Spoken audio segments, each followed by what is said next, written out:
मोहनजोदड़ो। मोहनजोदड़ो की खुदाई की बात करें तो इसकी खुदाई जो है वो 1922 अगले वर्ष, मतलब कि हड़प्पा की खुदाई कब हुई तो 21 में, जस्ट अगले साल 22 में जो है वो मोहनजोदड़ो की खुदाई हो गई है। बात करें कि इस खुदाई के समय नेतृत्वकर्ता कौन थे, तो नेतृत्वकर्ता वही आदमी था जो हड़प्पा का कर रहा था, जॉन मार्शल। लेकिन जो पहला गायता या पहला खुदाई करने का काम जो किया वो यहां चेंज हो गया था मजदूर। मतलब खुदाई करता की बात करें तो खुदाई करता यहां राखल दास बनर्जी था। राखल दास बनर्जी।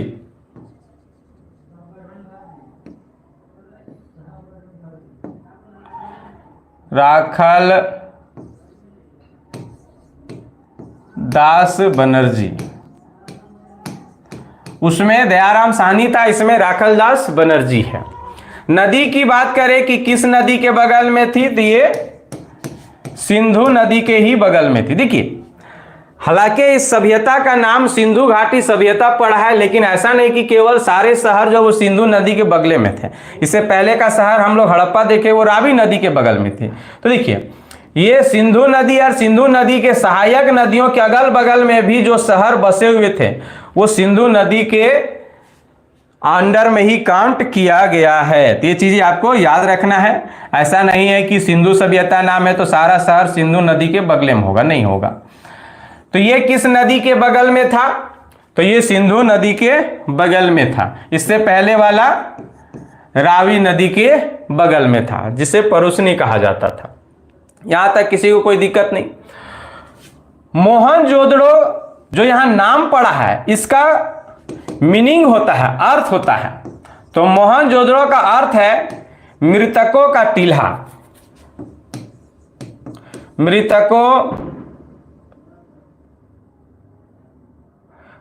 मृतकों का टीला है ना, मृतकों का टीला कहा जाता है। क्यों कहा जाता है, क्योंकि यहां खुदाई के दौरान बहुत सारे अंग भंग जो है वो क्या मिले हैं, तो हड्डियां मिले हैं। इससे पता चलता है कि यहां से जो है वो कोई युद्ध वगैरह हुआ होगा, जिसके कारण किसी का हाथ कट गया है, तो किसी का गर्दन कट गया, किसी का पांव कट गया है, और बहुत सारे हड्डियां एक ही जगह ढेर मिला है। तो याद रखेंगे मोहनजोदड़ो का अर्थ क्या होता है, मृतकों का टीला। बोलेगा क्वेश्चन में कि सिंधु सभ्यता के किस शहर से युद्ध का प्रतीक होता है, युद्ध का प्रतीक, तो आपको याद रखना मोहनजोदड़ो से। क्यों, क्योंकि यहाँ की हड्डी जो मिले हैं वो अंग भंग मिले हैं। किसी का हाथ नहीं है तो किसी का पैर नहीं है, किसी का सर नहीं है, ऐसे हड्डियां यहां से प्राप्त हुए हैं। तो ये बेसिक चीजें आपको याद रखना है। अब हम लोग देखते हैं कि जब इस शहर की खुदाई हो रहा था तो यहां से क्या क्या सामग्री प्राप्त हुए हैं। तो आप लोग यहां तक स्क्रीनशॉट मारिए, यहां मिटाएंगे क्योंकि बहुत ज्यादा यहां से सामग्री प्राप्त हुए हैं।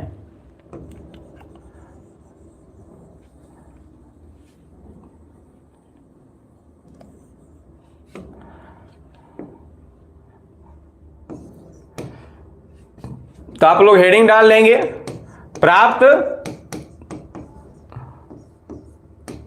सामग्री, है ना।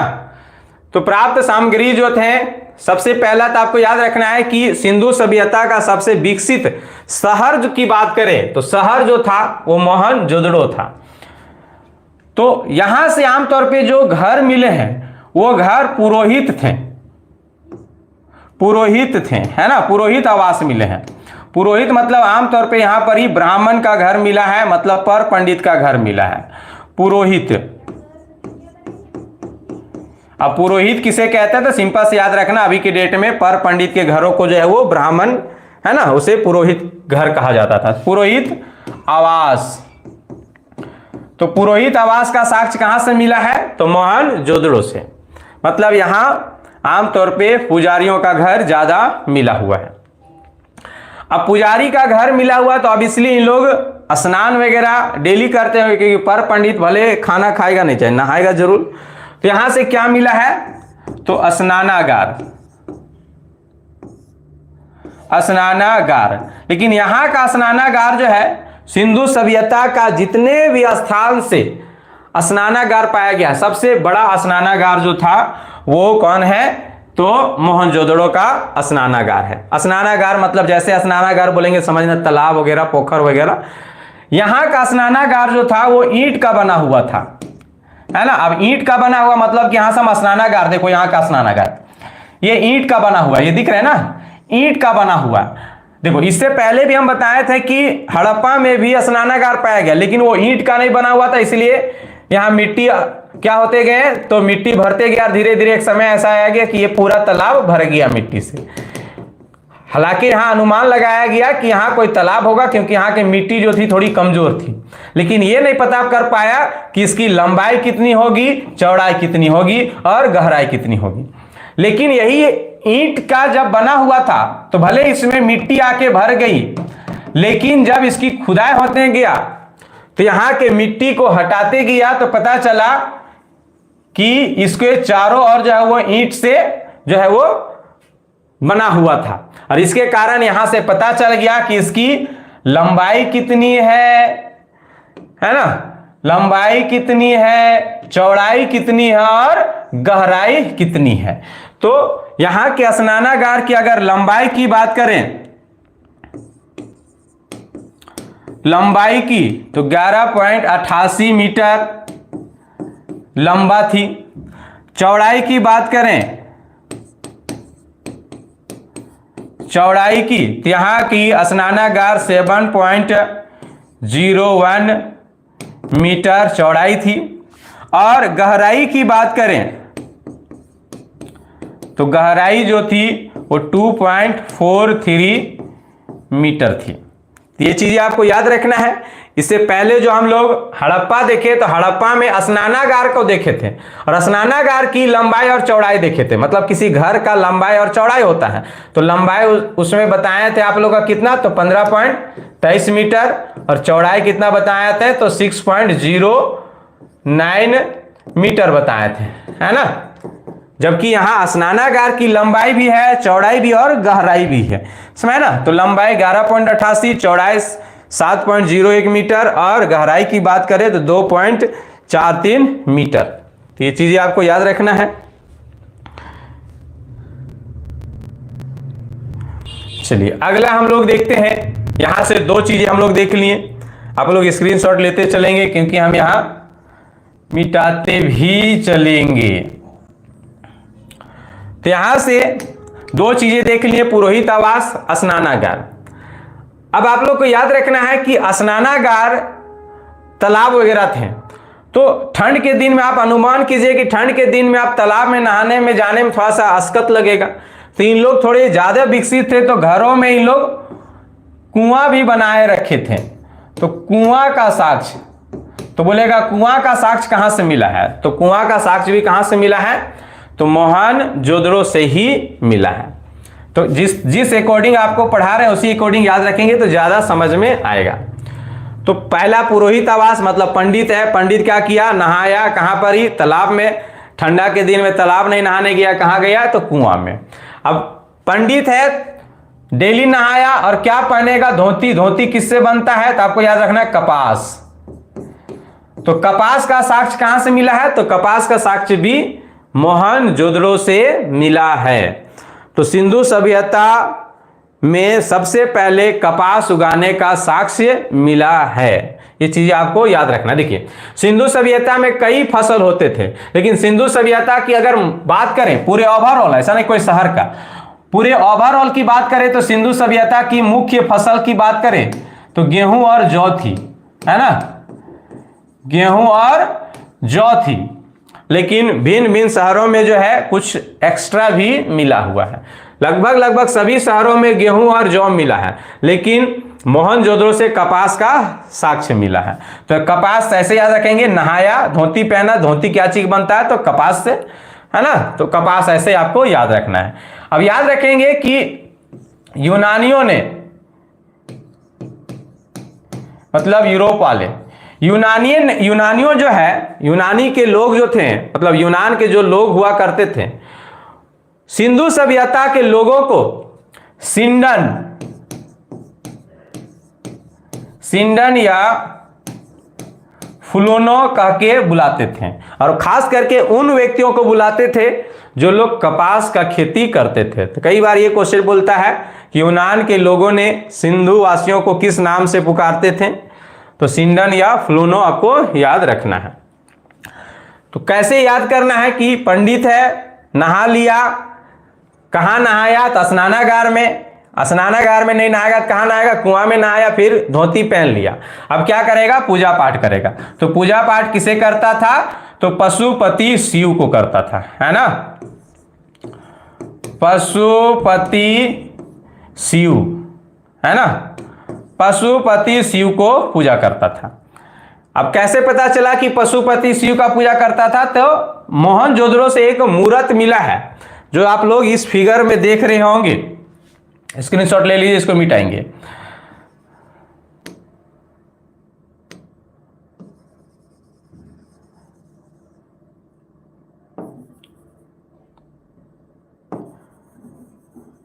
तो देखिए यहां से एक मूर्त मिला है जो योगी अवस्था में बैठा, मतलब कि वैसे जो पूजा पाठ करते हैं उस अवस्था में बैठा हुआ है, जो योगा वगैरह करते हैं, और उसके अगल बगल में कुछ पशुओं का चित्र मिला है। जैसे कि देखिए यहां पर ही जो है वो हाथी का साक्ष्य है। तो पशुपति शिव बोलता है कि पशुपति शिव के बगल में कितने जानवर का साक्ष्य मिला, या कौन कौन से जानवर का। तो पहला तो आपको याद रखना, हाथी का साक्ष्य मिला है। उसके बाद देखिए ये साइड में गेंडा है ना, गेंडा का साक्ष्य मिला है।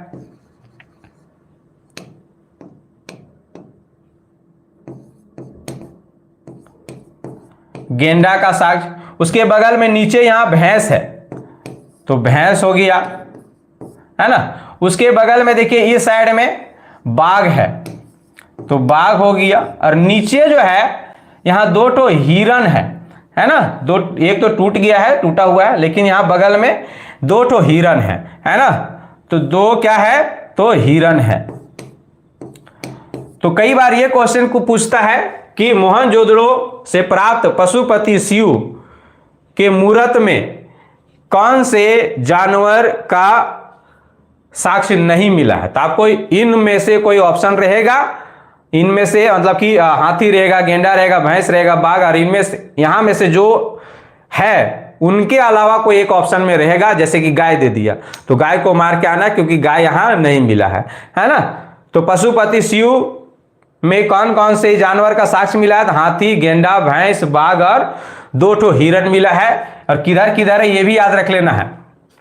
पशुपति शिव के लेफ्ट में, ये साइड में हाथी और बाघ है ना, देखो ये हाथी है और यहां बाघ है, बाघ, और ये साइड में गेंडा है और भैंस है ना। और नीचे जो है वो दो ठो हिरन है। तो ये ध्यान से देख लेना है कि कहां पर ही क्या क्या चीजें हैं। तो ये 5 चीजें देखें, इसके अलावा और भी चीजें देखेंगे, तो थोड़ा सा मिटा रहे हैं आप लोग,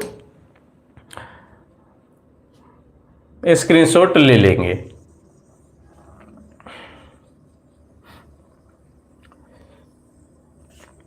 तो कैसे याद किए कि पंडित जो है पुरोहित आवास मिला, स्नान किया स्नानागार में या कुआं में, फिर धोती पहना कपास का, फिर पूजा किया पशुपति शिव का। पशुपति शिव योगावस्था में बैठा हुआ है, लेफ्ट में जो है वो हाथी और बाघ है, राइट में गेंडा और भैंस है, और नीचे जो है वो दो ठो हिरन है।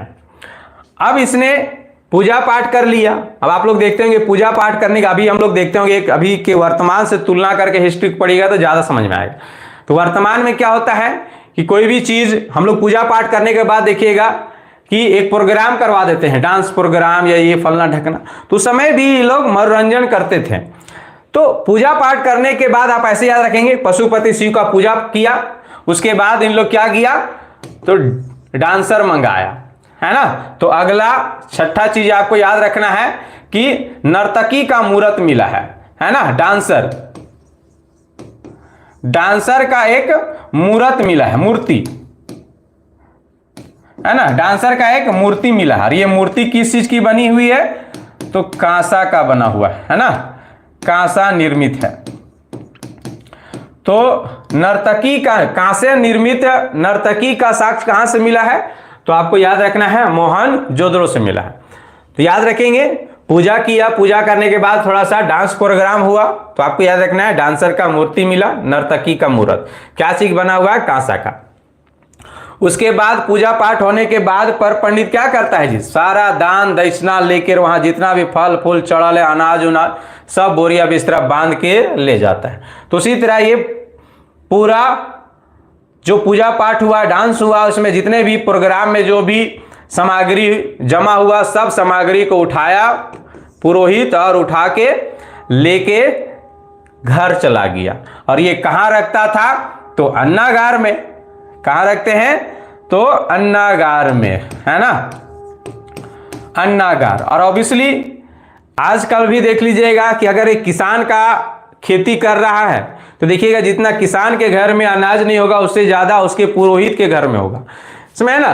तो अन्नागार इन लोग का सबसे बड़ा अन्नागार था, है ना। पूरे सिंधु सभ्यता में सबसे बड़ा अन्नागार कहां मिला है? तो मोहनजोदड़ो में मिला है।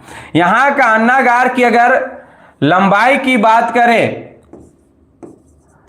तो लंबाई ये 45.71 मीटर, और चौड़ाई की बात करें तो 15.23 मीटर, है ना, 15.23 मीटर थी।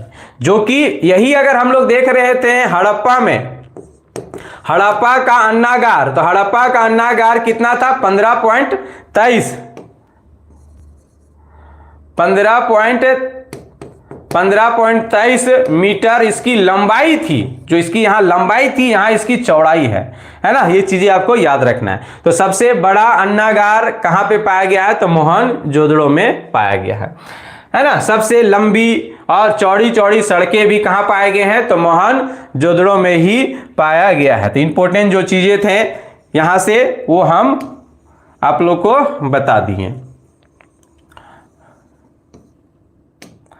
ठीक है। तो यहां तक किसी को कोई दिक्कत होगा मोहनजोदड़ो में तो आप लोग कमेंट कर सकते हैं।